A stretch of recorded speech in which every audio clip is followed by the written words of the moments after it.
আল্লাহর বান্দারা ভালো করিয়া বুঝো। এই আমি প্রায় মাহফিলে বলি, সরকারি যারা চাকরি করেন, বেসরকারি যারা চাকরি করেন, আপনাদের ডিউটি কত ঘন্টা জানেননি? কয় ঘন্টা? এই মনে হয় কিছু জানে না, সব বুজুর্গ হয়ে গেছে। সরকারি বেসরকারি চাকরি যারা করে 8 ঘন্টা ডিউটি। নিম্নে বেতন কত? ধরে নেন 17-15,000, 20,000। 8 ঘন্টা ডিউটি, 15 থেকে 20,000 টাকা বেতন। আবার টেবিলের নিচে কত মুক্তা পাওয়া যায়? কথা বলেন না কেন? টেবিলের নিচে কত মুক্তা? 8 ঘন্টা ডিউটি, আবার বেতন নিম্নে 20,000, আবার টেবিলের নিচে কত হারাম শুকর। এবার আমাকে আপনারা জবাব দেন, আপনাদের আশেপাশের মসজিদে ইমাম সাহেবরা কয় ঘন্টা ডিউটি করে?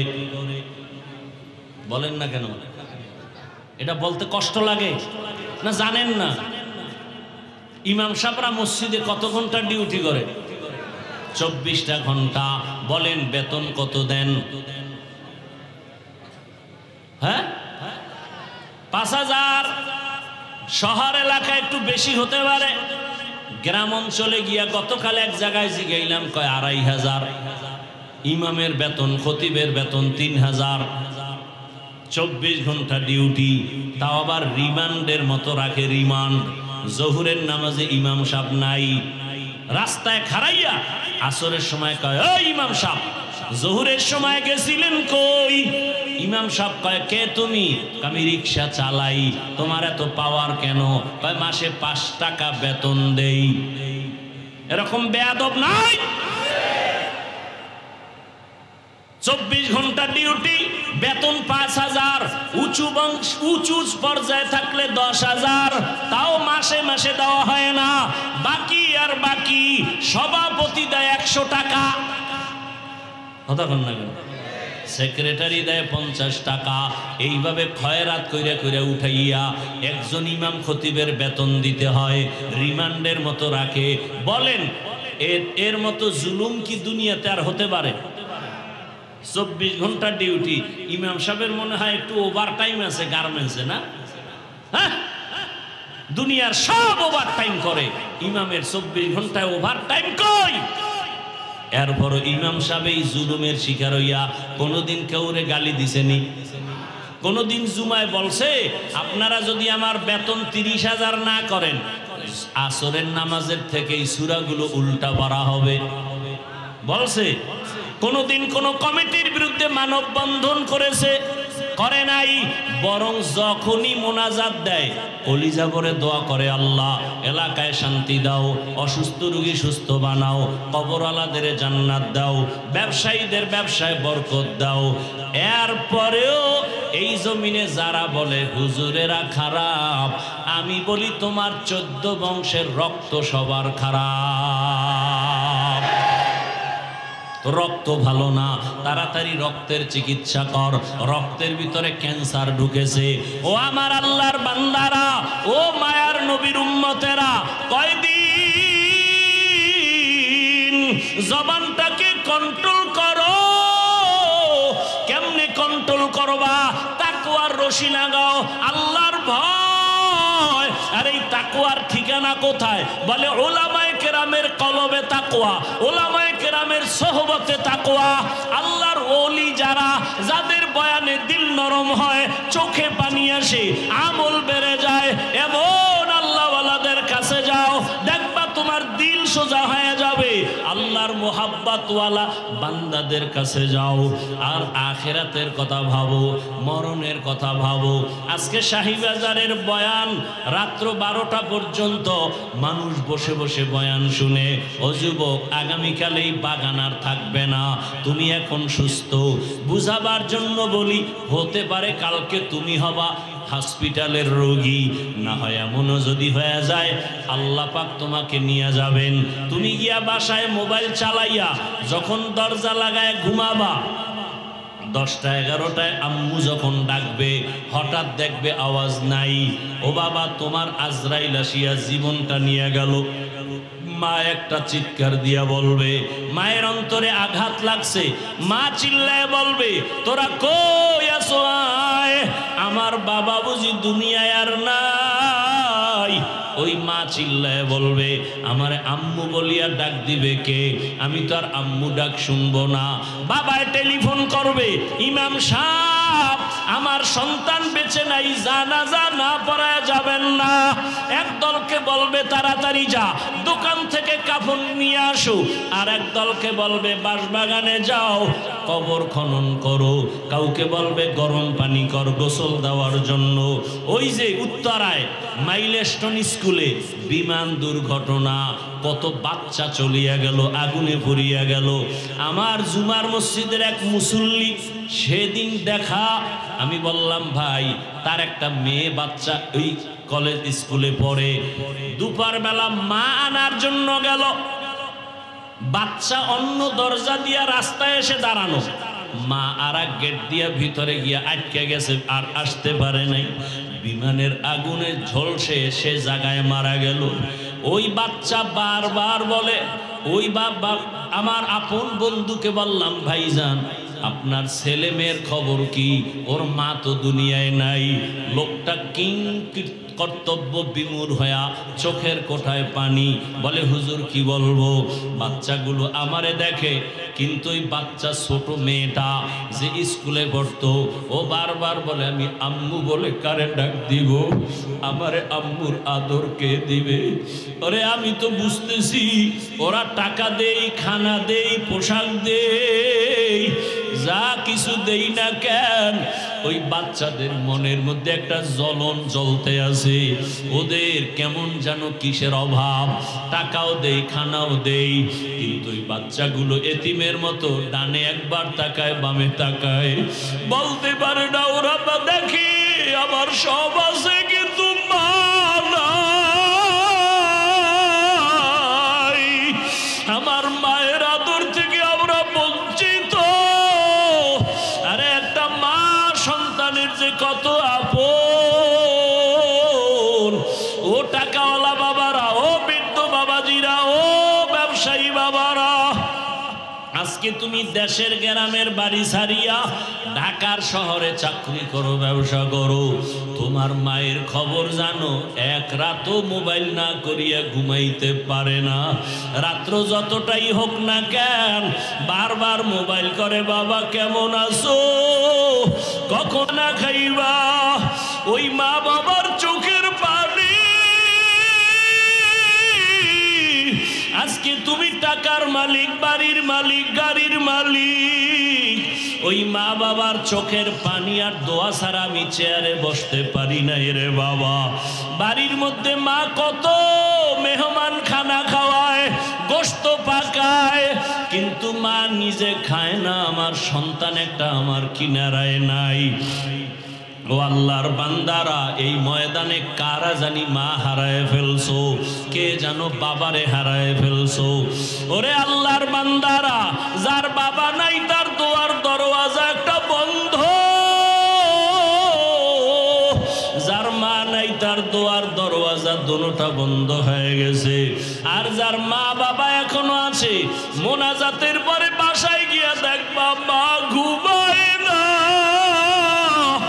বাবাও ঘুমায় না, সন্তানের অপেক্ষায় বারবার বলে বাবা আয়, তাড়াতাড়ি আয়, খানাও খাই নাই তুমি আসবা বলিয়া। আজকে যার মা নাই, বাবাও নাই, ও যখন দরওয়াজার কিনারে গিয়া দাঁড়াবে, দেখবে পাশের ঘরে যখন মা আওয়াজ দেয়, তখন ওই এতিমের কলিজাটা ছিঁড়িয়া যাবে, ওর বাবা আর জীবনে দেখবে না, মাও দেখবে না। ও আমার কলিজার বাবারা, ও ছাত্র ভাই, স্কুলে পড়ো, কলেজে পড়ো, চাকরি করো, ব্যবসা করো, ওরে আমি তোমাকে বলবো, ওই মা বাবার দোয়া ছাড়া জীবন সফল হবে না। ওই মা বাবার চেহারাটাও কি মনে পড়ে না?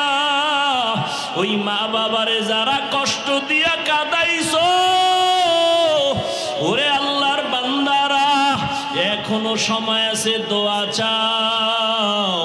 ওই মা বাবার চোখের পানি ছাড়া তোমার জীবনের তালা খুলবে না। ও যুবক, ওই মা বাবার সাথে বেয়াদবি করিও না। যদি কোনো অন্যায় করিয়া থাকো আল্লাহর কাছে ক্ষমা চাও, 2 ফোঁটা চোখের পানি ছেড়ে কাঁদো।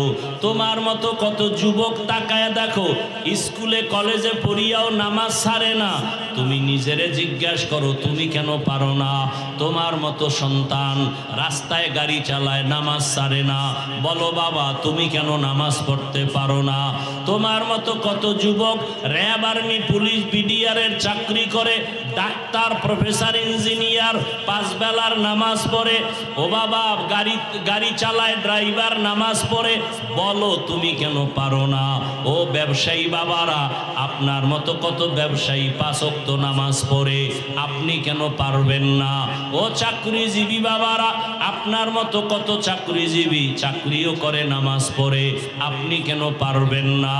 ও পর্দার আড়ালের মা বোনেরা, আপনার মতো কত মা কত বোন এখনো আছে, পর্দা করে, নামাজ পড়ে, স্বামীর মাল হেফাজত করে, মোবাইলে সময় নষ্ট করে না, একটা সন্তানকে আদর্শওয়ালা বানানোর মেহনত করে। ও আম্মা জানেরা, বোনেরা, আপনারা কি পারেন না? সন্তানটাকে আদর্শওয়ালা বানানোর মেহনত করবেন, 5 ওয়াক্ত নামাজ পড়বেন, স্বামীর মাল হেফাজত করবেন এবং মোবাইল থেকে দূরে থাকবেন। যদি আল্লাহ কবুল করে এখনো সময় আছে, তওবা করেন। আমি শুরুতেই বলেছিলাম, জানি না কার আবু জাহাল ওয়ালা কপাল, জানি না কার কপালটা ওমর ওয়ালা কপাল। ও পর্দার আড়ালের মা বোনেরা, আপনারা তো জানেন এই দুনিয়াতে আল্লাহর এক বড় দুশমন ফেরাউন, তার স্ত্রীর নাম আসিয়া। এই এত বড় বেঈমানের ঘরে থাকিয়া আসিয়ার মতো বান্দি জান্নাতি হইয়া কবরে চলে গেছেন। নবীজি বলেন, আসিয়ার সাথে আমি মুহাম্মদের সাথে জান্নাতে বিবাহ হবে। ও পর্দার আড়ালের মা, আপনার স্বামী তো ফেরাউনের মতো খারাপ না। আপনি যদি নামাজ পড়েন, পর্দা করেন, আপনার স্বামী অনেক খুশি হয়ে যাবে, আপনাকে বাধা দিবে না। এখনো বলবো, আল্লাহর কাছে 2 ফোঁটা চোখের পানি ছাড়িয়া গোপনে গোপনে বলেন, আমার আল্লাহকে বলতে থাকেন, হে মালিক,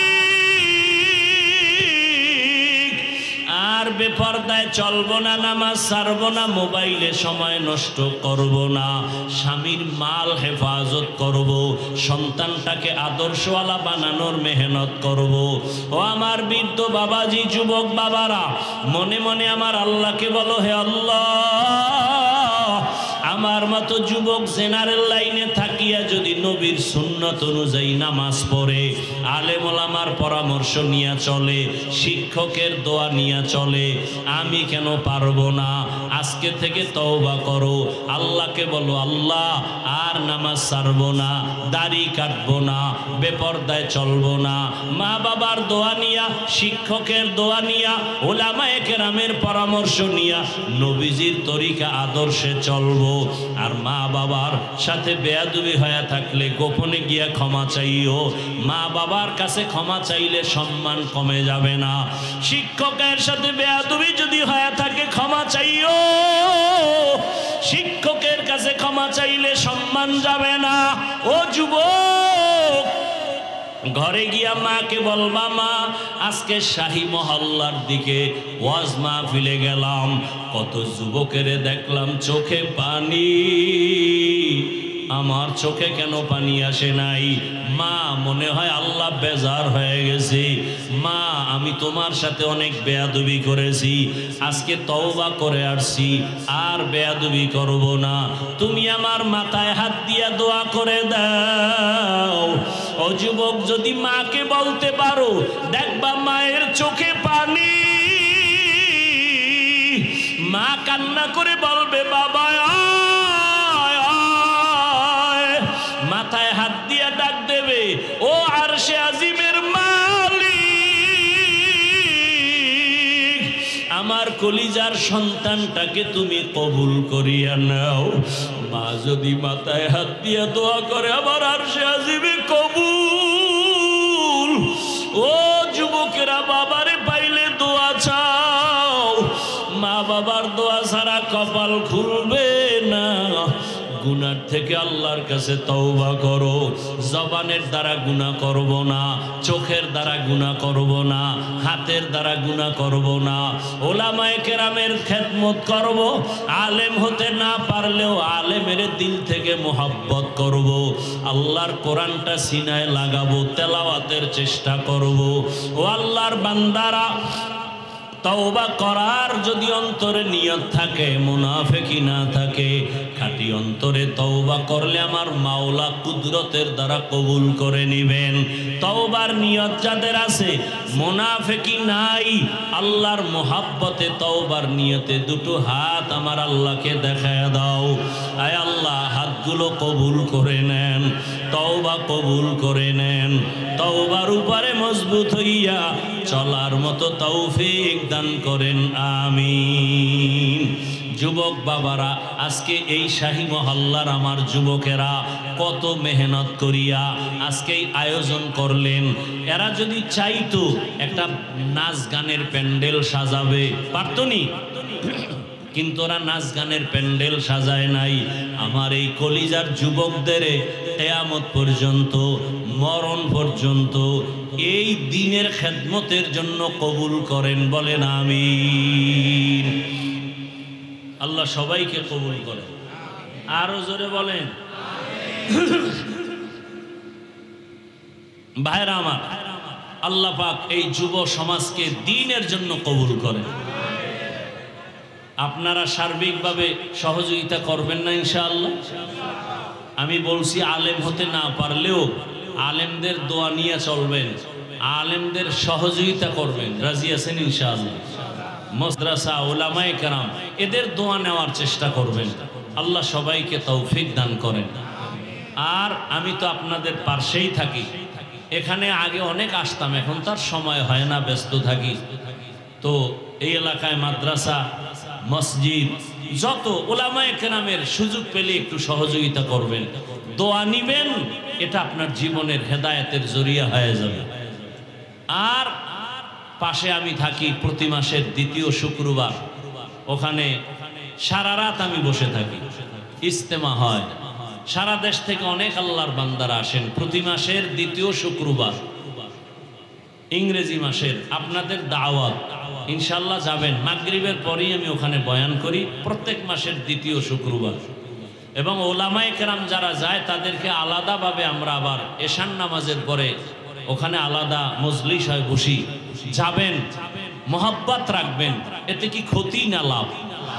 যদি মনে করেন ক্ষতি, তো জীবনে আলেমের থেকে 1000 কিলোমিটার দূরে থাকবেন, তখন টের পাবেন লাভ না ক্ষতি। আর সহযোগিতা করবেন। এই জমিনে এখন মাদ্রাসা বন্ধের চক্রান্ত চলতেছে। আল্লাহ দুনিয়ার সব দ্বীনি সহি মাদারেসগুলোকে আল্লাহ কবুল করেন। আমি তো বিশাল এক বোঝা মাথায় নিয়ে চলতেছি, দোয়ার জন্য আমি বলছি, সুন্নত হিসাবে, আমার ব্যক্তি স্বার্থ না। আমি চলে যাব একদিন দুনিয়া থেকে, কিন্তু মাদ্রাসা থাকবে না। কথা বলেন না কেন? আপনাদের এখানে যে মসজিদ, এই যারা গড়ছেন মসজিদ প্রথম, তারা আছে দুনিয়ায়, অনেকে চলে গেছে, কিন্তু সব পাবে না? পাবে। সহযোগিতা করতে থাকবেন আল্লাহর জন্য, কোনো ব্যক্তির জন্য না। তো মাদ্রাসার খেদমত, আমি তো জানেন 20 কোটি টাকার জায়গা নিয়েছি। অনেকেই বলে এই সাহস করলেন কিভাবে? আমি বললাম, আল্লাহর ভরসা, আল্লাহ দয়া করবেন। আর আমাকে যারা মোহাব্বত করেন, দেশে বিদেশে আমার ভাইরা, বোনেরা, মায়েরা অনেক দোয়া করেন, তাদের এক সহযোগিতা। দোয়া বড় সম্পদ। আপনাদের সহযোগিতার জন্য আমার দোয়া চাইতে পারি না? পারি না? বলেন, পারেন। অতএব আমি দোয়া চাই। দান চাওয়াও সুন্নাত, দেওয়াও সুন্নাত। আপনাদের এখান থেকে 5 মিনিট হেঁটে গেলে বিশাল জায়গা, এখনো কি বলে বিশাল এই টাকার অঙ্ক। আজও মাদ্রাসায় বসে বললাম জায়গা ফিরাইয়া দেন, পারতেছি না। বাকি আল্লাহর কাছে দোয়া করতেছি, কাঁদতেছি। আপনারা দোয়া করবেন, আল্লাহ পাক কোরআনের বরকতে দ্বীনের জন্য এই প্রতিষ্ঠানকে আল্লাহ কিয়ামত পর্যন্ত কবুল করেন এবং এই জায়গার অর্থের ব্যবস্থা আল্লাহ করে দেন। তবে কেউ যদি মনে করেন যে এত টাকা কে দিবে, না, আমি চাই গরিবের 5 টাকায়ও বরকত বেশি। আপনারা যদি পারেন, আমাদের ওখানে হিসাব করলাম এক জায়নামাজ পরিমাণ জায়গা 40,800 টাকা, আর 1 স্কোয়ার ফিট জায়গা 5,100 টাকা। যদি আপনারা পারেন বিকাশে, অ্যাকাউন্টে বা আপনার বন্ধু বান্ধব থেকেও যদি পারেন, দিনের স্বার্থে দিবেন। এখানে কোনো ব্যক্তি না, আল্লাহর দ্বীনের জন্য দিবেন। আর কমপক্ষে না পারেন 1000 টাকাও যদি পারেন, 500 টাকাও পারেন, আমি এখানে কালেকশনের জন্য বলি নেই, দিলে আপনারা মোনাজাতের পরে বসেন,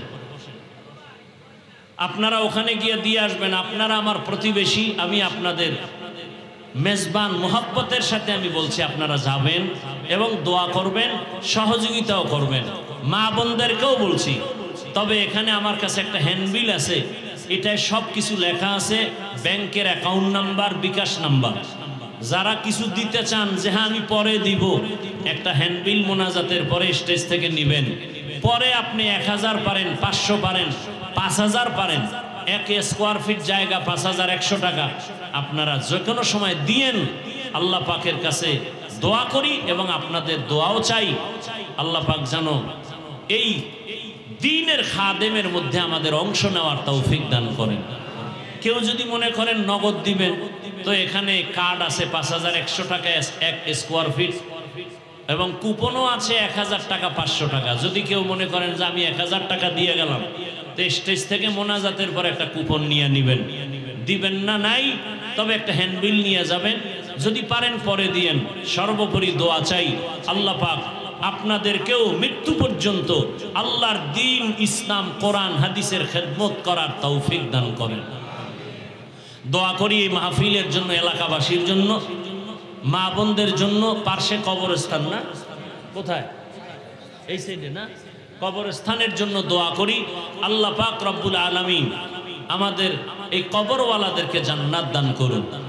আর সামনে কিন্তু বিশাল ইমানের পরীক্ষা। আমরা চেষ্টা করব আল্লাহ যেভাবে রাজি থাকেন, রসুলের আদর্শ, দেশেরও খেদমত হতে হবে, দ্বীনেরও খেদমত হতে হবে।